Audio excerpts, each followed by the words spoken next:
Prepping for any run starts well before you put your shoes on. So what you eat the night before and the morning of are gonna be super important, and make sure you feel good when you're running.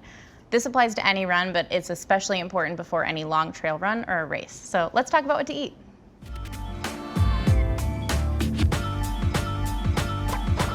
Starting with dinner, everybody's body is really different, so you're gonna need to find what works for you, but generally speaking, you're gonna wanna have a dinner that's high in carbs with a little bit of protein and healthy fats mixed in. Carbs are important because they give you that fast-burning energy that you'll need the next day on your run. So the night before, I usually like to go for something like pasta. It's really comforting to me, and it reminds me of cross-country team dinners in high school, and it's a great way to get in those carbs and some vegetables. But if pasta's not your thing, go for rice and beans and maybe some healthy fats like avocado and some veggies mixed in. Basically, the rule of thumb is to have something that's filling and easy to digest and is not gonna upset your stomach. So the biggest thing to avoid is something that's brand new to you, something that might upset your stomach or be too heavy, and just not to eat too much the night before a big run.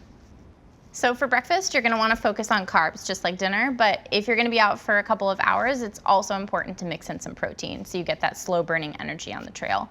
I like to start my runs always with usually half a cup of coffee and some toast or an English muffin with some nut butter so that I feel full but not too full before I start my day. Other folks might go for granola or oatmeal with some fresh fruit. It really just depends what works for you.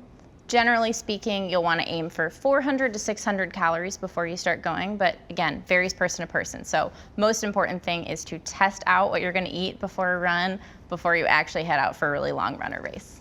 So timing is key with all of this. Make sure to give yourself like an hour or two, enough time to digest before you head out on the trails and start moving.